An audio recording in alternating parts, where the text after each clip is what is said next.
7 rappers who had a career revival. Rap might just be the fastest moving genre out there. It's not unusual for a rapper that you've never heard of to stumble into fame through social media these days. If you stop paying attention for even a short amount of time, you might just miss the ascension of a new chart topper. While there are definitely some rappers that have been holding it down in the mainstream for a really long time, you can't argue with the fact that new stars come out of nowhere. There's a flip side to that coin, of course. If new rappers can gain popularity really quickly, old rappers can lose popularity just as fast. We all know stories of rappers who just got a little too complacent and, to everyone's surprise, fell off. Blink and you'll miss it. I'm talking about rappers like Fetty Wap. One second it seems like he could do no wrong, the next second he couldn't get on the radio no matter what he tried. But is it possible to revive a rap career once it has declined? Rappers who fall off are always going to be endlessly made fun of on Instagram comments, but those who can find their way back into relevance earn endless respect. It's not easy to do, but there are some rappers out there who have managed to become popular again after falling off. Before we start the video, make sure you click the like button and don't forget to subscribe to our channel.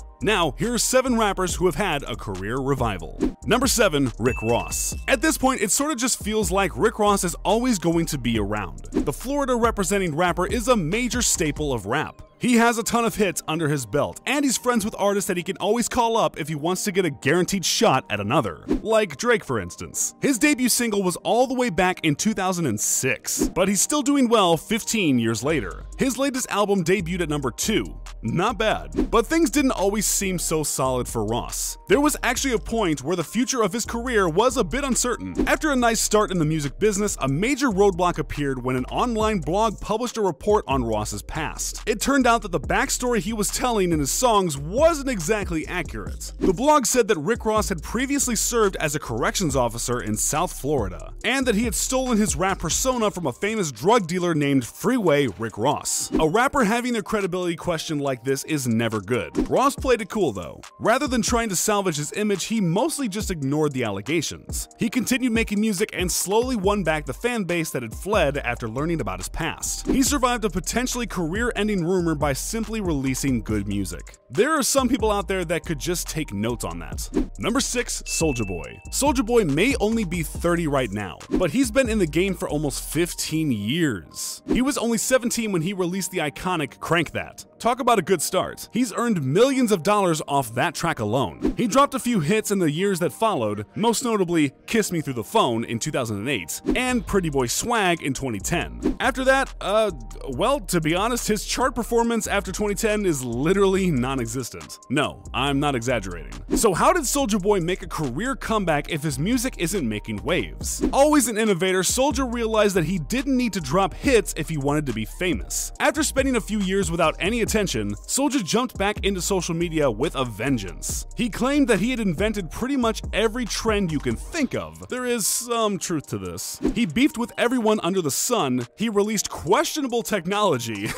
He then claimed that he had performed the best comeback of history. And weirdly enough, this strategy kinda worked. People still aren't bumping his music like they used to back in the day, but that's probably not gonna happen anytime soon. But there's no denying that he has forcibly reinserted himself into the public consciousness and the general conversation. It's not a conventional comeback, but Soulja definitely deserves some credit for his savviness as it applies to the media. Number 5, Gucci Mane.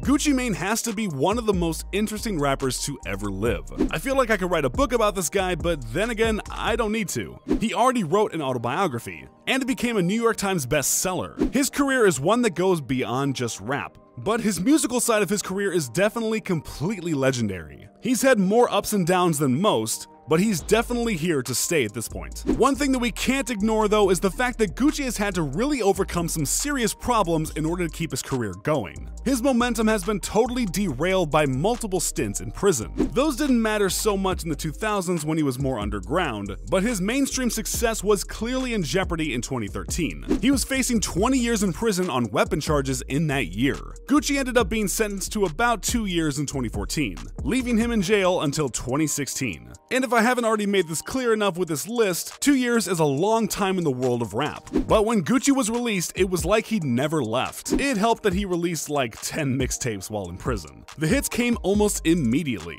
Clone or not, Gucci's comeback was very real. Number 4, Lil Durk. There was once a time where Chicago wasn't exactly the biggest city when it came to rap. There were some stars that had come from there, but most big acts came from either the East or the West Coasts. But things have changed in recent years. We all know that Chicago is an absolute hub for rap. Some of the biggest rappers of today come from Chicago, and that includes the head of OTF himself, Lil Durk. His career came on the heels of Chief Keef's rise to fame, though he certainly made a point of differentiating himself from the other drill artists at the time. By around 2015 or so, it was clear that Durk was a force to be reckoned with. His music was great, he had some momentum behind him, and it seemed like it was a matter of time until he got huge. And then the conversation around him just sort of stopped. There wasn't really any reason for it. He was releasing music pretty consistently, but people were just listening to other stuff, more or less. But something clicked recently, and everyone has come back around to loving Lil Durk. It seems like he's being talked about more now than ever. His beef with 6ix9ine that never seems to end definitely helps. He was featured on a massive Drake track, The Voice. The Voice showed up at number 2 on the charts, and he's poised to just keep climbing. Number 3, Pusha T. Most people these days think of Pusha T as a solo artist. They know about his legendary feud with Drake, they know about his drug dealer persona, and they know about his great collaborations with other artists like Kanye West. But Pusha's career is at a really different point now than where he started. To get into it, we have to go all the way back to the 90s. Pusha didn't start off as a solo artist. He started off as one half of rap duo Clipse, alongside his brother. Clipse worked alongside the Neptunes, Pharrell's original group, to rack up plenty of spots on the Billboard charts, and they generally had a great career throughout the 90s and the early 2000s. A Clipse album in the late 2000s failed to do well though, leading the group to split up. Things were definitely uncertain at this point, but Pusha persevered. He started off on a solo career and almost immediately linked up with Kanye's good music. While signing with a major artist like Kanye can sometimes wreck careers, Pusha was able to reach new heights that he definitely wouldn't have been able to get if it weren't for Clipse's disbanding. He asserted himself as an incredibly solid lyricist, and we all know about his reputation at this point. In a way, people losing interest in Clipse actually ended up being a great thing for Pusha T's career. Number 2, Freddie Gibbs. Freddie Gibbs is one of those rare rappers these days that manages to balance a crowd-pleasing approach with a more lyrical one. His music is equally as loved by critics as it is by general rap fans. His most recent album, Alfredo, made it to 15 on the Billboard 200, was nominated for a Grammy, and appeared on basically every publication's year-end list for 2020. That's not bad for someone that has been releasing full-length rap projects since 2004. Gibbs' career is doing better now than ever these days, and that's especially impressive when you remember what happened to him in 2016. He was planning on taking to the stage in France, but he was taken aside by police and told that he was going to face trial as a suspect in a sexual assault case. He was sent to Austria to deal with these charges, and it ended up being a pretty big deal. He then had to sit in jail for a while before he was acquitted of everything. He went back to the US a free man, but some of the damage had already been done. He then released an album in 2017, but it didn't do so well. He was able to come back from all of this though, as proven by his recent success. Seriously, he was nominated for a Grammy this year. He's in a good spot now.